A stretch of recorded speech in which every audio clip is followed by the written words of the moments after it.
नमस्कार, फाइटर समाचार में आपका स्वागत है। सबसे पहले आप सबको स्वतंत्रता दिवस की हार्दिक शुभकामनाएं। अब पेश है 15 अगस्त सोमवार प्रातः 6 बजे राजस्थान की खास खबरें। बूंदी के NH 148 डी रजलावता के पास अज्ञात वाहन ने बाइक को टक्कर मार दी। हादसे में बाइक सवार दंपति की मौत हो गई और एक महिला गंभीर रूप से घायल हो गई। घायल महिला को इलाज के लिए अस्पताल में भर्ती करवाया गया है। थानाधिकारी बाबूलाल मीना ने बताया कि बाइक सवार किसी निजी प्रोग्राम में शामिल होने जा रहे थे। इसी दौरान बाइक को पीछे से आ रहे अज्ञात वाहन ने जोरदार टक्कर मार दी। हादसे में 40 वर्षीय सोहनलाल मीना, 35 वर्षीय रामधनी मीना की मौके पर ही मौत हो गई। वहीं बाइक सवार संतराबाई घायल हो गई। मृतक के परिजनों ने बताया कि मृतक का एक बेटा और एक बेटी है, वहीं घायल महिला का एक बेटा है। घायल महिला के पति की 10 साल पहले मौत हो चुकी थी। जयपुर में रात एक व्यक्ति ने लाइसेंसी रिवॉल्वर से खुद को गोली मारकर सुसाइड कर लिया। कनपट्टी पर गोली मारने से कमरे में खून ही खून हो गया। गोली चलने की आवाज से अपार्टमेंट में दहशत फैल गई। लोगों ने पुलिस को सूचना दी। पांकरोटा थाना पुलिस ने लोगों की मदद से गेट को धक्का देकर खोला। कमरे में बेड पर खून से लथपथ लाश पड़ी मिली। SHO रविंद्र प्रताप सिंह ने बताया कि गंगानगर निवासी 45 वर्षीय कुलदीपेंद्र सिंह ने सुसाइड किया है। उसका खेतीबाड़ी का काम था। वह बिंदायका स्थित CKD हाइट्स में किराए के फ्लैट में पत्नी और बेटा बेटी के साथ रहता था। रात करीब 11:30 बजे वह अपने रूम में गया।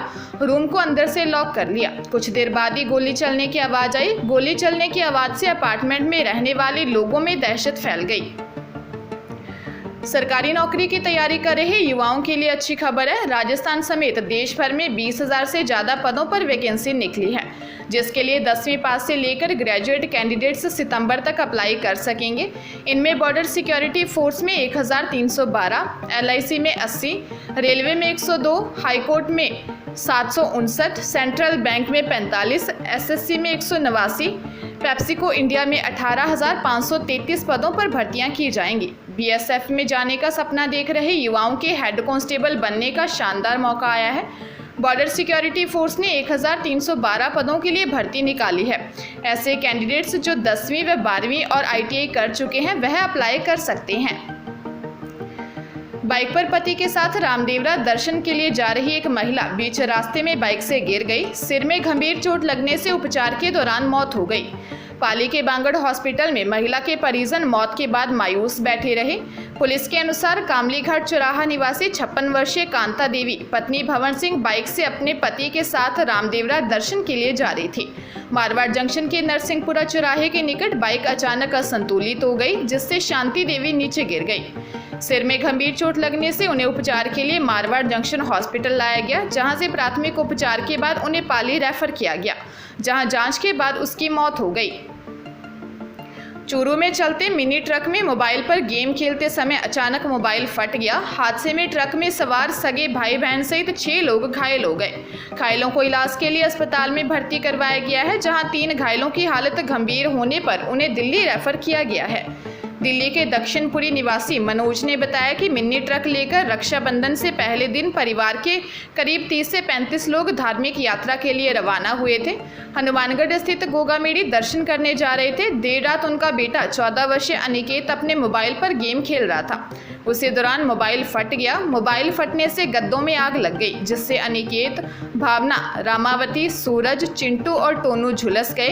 प्राथमिक इलाज के बाद चूरू के राजकीय DB अस्पताल रेफर किया गया, जहां से घायलों की हालत गंभीर होने पर दिल्ली रेफर किया गया। सीकर जिले में एक ही रात में 3 जगह चोरी होने का मामला सामने आया है। तीनों जगह चोर मकान में बनी खिड़कियों को तोड़कर घुसे। तीनों घरों से चोर 40 लाख के जेवरात और करीब 28,000 की नकदी चुरा ले गए। चोरी की तीनों वारदातों में सबसे बड़ी वारदात चोरी की मुंडवाड़ा में किशन पारिक के घर पर हुई। पूरा परिवार सो रहा था। यहाँ से चोर अलमारी में रखे 26 लाख रुपए के जेवरात चुरा ले गए। दूसरी चोरी मुंडवाड़ा के श्री किशन के पड़ोसी पीमाराम नायक के घर पर हुई, जहां भी चोरों ने करीब 1 लाख के गहने और 28,000 की नकदी चुरा ली। तीसरी चोरी की वारदात सीकर के दादिया थाना इलाके के कोलीड़ा गांव में हुई। चोरों ने शिक्षा विभाग से रिटायर हुए हरदयाल राम के घर को अपना निशाना बनाया। यहाँ चोर एक मैदान में रास्ते मकान की खिड़की तोड़कर अंदर घुसे और 13 लाख के जेवरात चुरा ले गए। गांवों में मार्केटिंग करने जा रहे व्यापारी की कार को ट्रेलर ने टक्कर मार दी। इससे कार चला रहे व्यापारी की मौत हो गई। सीमेंट से भरा ट्रेलर भी पलट गया। घटना की सूचना के बाद पुलिस मौके पर पहुंची, कार व ट्रेलर को जब्त कर लिया है। घटना बाड़मेर जिले के बाड़मेर जोधपुर हाईवे उत्तरलाई के पास की है। पुलिस के अनुसार उंडू पन्नावास शिव निवासी व्यापारी 30 वर्षीय विरदाराम पुत्र रामाराम रविवार को सुबह शहर से बायतू की तरफ जा रहा था। उत्तरलाई के पास खुशहालगिरी के मठ के पास सामने की तरफ से आ रहे ट्रेलर के बीच उनकी भिड़ंत हो गई। कार एक साइड से पूरी तरह पिचक गई और कार के परखच्चे बिखर गए। टक्कर के बाद सीमेंट से भरा ट्रेलर पलट गया। आसपास के लोगों ने कार सवार व्यापारी को जिला अस्पताल पहुंचाया।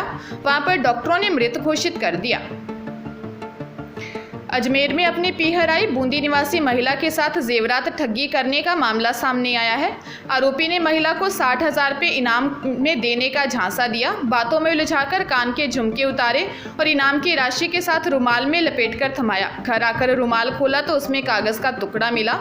इंदिरा कॉलोनी देवपुरा बूंदी निवासी पंकज कुमार जिनगर ने बताया कि राखी पर उसकी मां के साथ वह नानी के घर अजमेर आए थे। मां दोपहर को डिग्गी बाजार अजमेर में खरीदारी करने गई। इस दौरान उसकी मां को वहां एक अज्ञात आदमी मिला। उसने मां को साड़ी इनाम में देने की बात कही और बाद में एक रुमाल दिखाते हुए कहा कि इसमें 60,000 रुपये हैं, आप गरीब हो इसलिए ये ले जाओ। इसके बाद 50 का नोट और दिया और कहा कि कान में सोने के झुमके हैं और इसको भी रुमाल में लपेट लो। रुमाल में कान का झुमका व इनाम की 60,000 की राशि लपेट कर दे दी। जब मां ने घर आकर रुमाल खोला तो उसमें एक कागज का टुकड़ा ही निकला, झुमके नहीं थे। बांसवाड़ा में जवान बेटी के बाद बदमाशों ने उसके पिता का किडनैप कर लिया। त्योहार पर नदी में नहाने गए बुजुर्ग को बदमाशों ने खाट पर रस्सी बांधकर जमकर लात घुस्से मारे, केवल इसीलिए कि पिता बदमाशों से उनकी बेटी सौंपने का दबाव बना रहा था। बंधक बनाने की सूचना पर परिवार दौड़कर मदद के लिए पहुंचा। यहां पर भी बदमाशों ने पथराव कर सहायता करने आए लोगों से वारदात की। ज्यादा लोग इकट्ठे होने के बाद बदमाश दूर हटे, तब कहीं परिवार बुजुर्ग पिता को छुड़ाकर घर लाया। वहां से कुशलगढ़ और बाद में जिला अस्पताल ले गए। घायल के गंभीर चोटें आई हैं। जांच अधिकारी एच.सी. रामलाल ने बताया कि भीमगढ़ निवासी नारिंग पुत्र मन्ना मच्छार ने रिपोर्ट दी है। आरोप है कि राखी के त्योहार पर वह पूजा पाठ से पहले वह सुबह 7 बजे नदी में नहाने गया था। तभी प्लानिंग कर बैठे कंजपाड़ा निवासी मांगू रावत, रमेश दल्लू, कमलेश व महेश सहित करीब 12 जने वहां डेरा डालकर बैठे थे। जैसे ही वह पानी में नहाने उतरा, बदमाशों ने उसे पकड़ लिया। सूचना पर भीमगढ़ निवासी शमसू, देवचंद्र व उसका बेटा मिलेश उसे छुड़ाने आए। इस पर बदमाशों ने उन पर भी लठ और पत्थरों से हमला कर दिया। बाद में पूरा परिवार मौके पर पहुंच गया, जिन्होंने बदमाशों के चंगुल से सबको छुड़ा लिया। 9 साल के दलित स्टूडेंट को पीट कर मारने वाले हेडमास्टर का ऑडियो सामने आया है। मोबाइल पर स्टूडेंट के पिता से बात करते हुए हेडमास्टर कहता है, मैं गलती मानने को तैयार हूं, इलाज करवा दूंगा और क्या करूं। उधर मामला गरमाता देख पीड़ित के गांव में कलेक्टर, एसपी, एडीएम सहित कई बड़े अधिकारियों ने कैंप किया हुआ है। बच्चे के परिवार वालों से बात कर रहे हैं। समाज की नाराजगी को देखते हुए प्रशासन ने जालोर में अगले आदेश तक इंटरनेट सेवा बंद कर दी है। मामला जालोर के साइला इलाके के सुराना गांव स्थित सरस्वती विद्यालय का है। हेडमास्टर छैल सिंह ने के लिए अलग रखी मटकी से पानी पीने की सजा 3री कक्षा में पढ़ने वाले इंद्र कुमार को जान देकर चुकानी पड़ी। आरोप है कि 20 जुलाई को छैल सिंह ने इंद्र को इतना मारा कि कान के पास गंभीर चोटें आई। वह कराहते हुए घर पहुंचा और पूरा मामला परिवार वालों को बताया। इसके बाद पिता और अन्य परिवार वाले उसे हॉस्पिटल लेकर भागे। बागोड़ा, भीनमाल, डीसा, महसाणा, उदयपुर में इलाज करवाया था। इसके बाद बच्चे को अहमदाबाद ले गए। वहाँ 24 दिन इलाज कराने के बाद 13 अगस्त की सुबह करीब 11 बजे इंद्र कुमार ने दम तोड़ दिया। थानाधिकारी ध्रुव प्रसाद ने बताया कि छैल सिंह के खिलाफ हत्या और SC/ST एक्ट में मुकदमा दर्ज कर लिया गया है, उसे गिरफ्तार कर लिया गया है।